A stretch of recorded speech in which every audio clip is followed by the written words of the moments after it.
So yesterday we talked about Stephen Bannon, the former White House chief strategist, chief propagandist in some ways, an advisor to Donald Trump and his inner circle.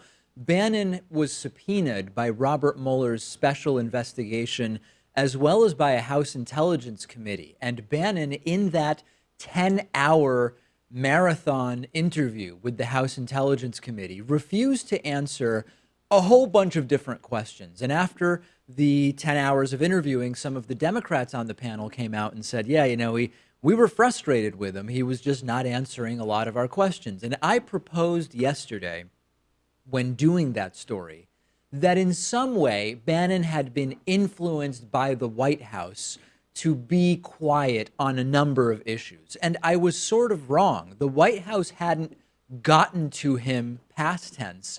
They were getting to him in real time during this 10 hours of testimony. It has been revealed that during the 10 hours of testimony in front of the House Intelligence Committee's interview, in front of the House Intelligence Committee during his interview, that Bannon's lawyer was relaying the questions in real time to a lawyer at the White House who would say, yeah, he can go ahead and answer that one, or no, he shouldn't answer that one. Bannon's attorney is a guy named Bill Burck. And Bill Burck, during the hearing, was on the phone with a White House lawyer.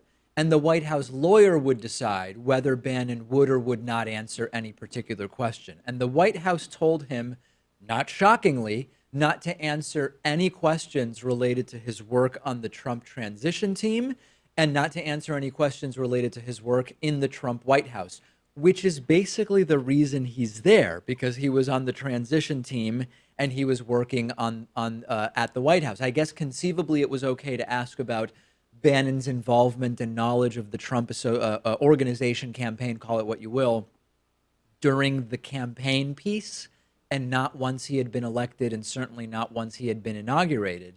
And now it becomes very clear why the Democrats on the House Intel Committee were so frustrated. And this is not a single source story. The back and forth that was happening on the phone was confirmed by a White House official and by another person familiar with the interview that took place, of course, all speaking on the condition of anonymity. So exactly as we thought, every instinct that sort of surfaces from these hearings ends up being true, including here that there was an external force pushing Bannon towards not answering questions. We just didn't know that it was actually someone literally on the phone with Bannon's lawyer during the interview. And in Mueller news, so one part of Bannon's subpoenas, requests to appear, was the House Intel Committee 10-hour interview yesterday. The other part is that Robert Mueller has also, or had also, subpoenaed Steve Bannon to testify before a grand jury. And the Associated Press was now able to confirm that Bannon is going to meet with Robert Mueller's team instead of appearing before a grand jury. So if the subpoena was meant to scare Bannon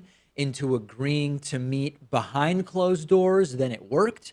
If the real goal was to actually get Bannon in front of a grand jury, then I guess we can say that that failed. But a lot of legal experts saying, no, you subpoena him to the grand jury because you suspect he might not meet with you behind closed doors unless that's preferable to being in front of a grand jury. We don't yet know when that's going to happen, but it is going to happen.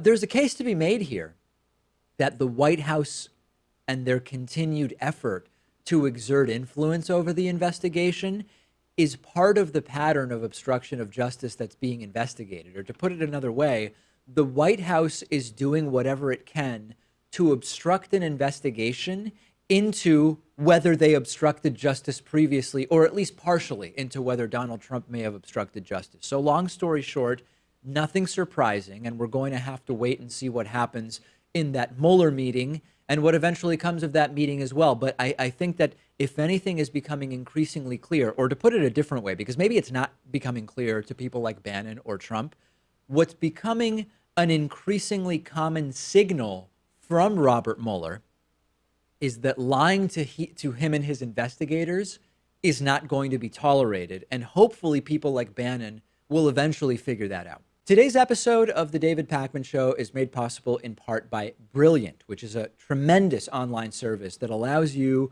to master interesting concepts in math, science, and engineering by solving fun and challenging problems. And unlike other learning sites, when I'm using Brilliant, I'm actually learning by working hands-on with real-world scenarios and problems. You solve challenging puzzles that have been carefully designed by expert educators and professionals from all over the world.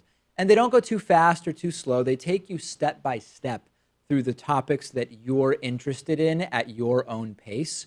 One of their principles of learning is effective learning is active.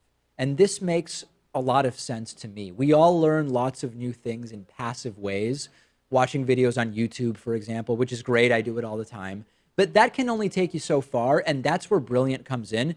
Don't just learn by watching, learn by doing. And you can get started right now by signing up for free at brilliant.org/David Pakman. The first 200 people who visit brilliant.org/David Pakman will get 20% off an annual premium membership. One more time, brilliant.org/David Pakman.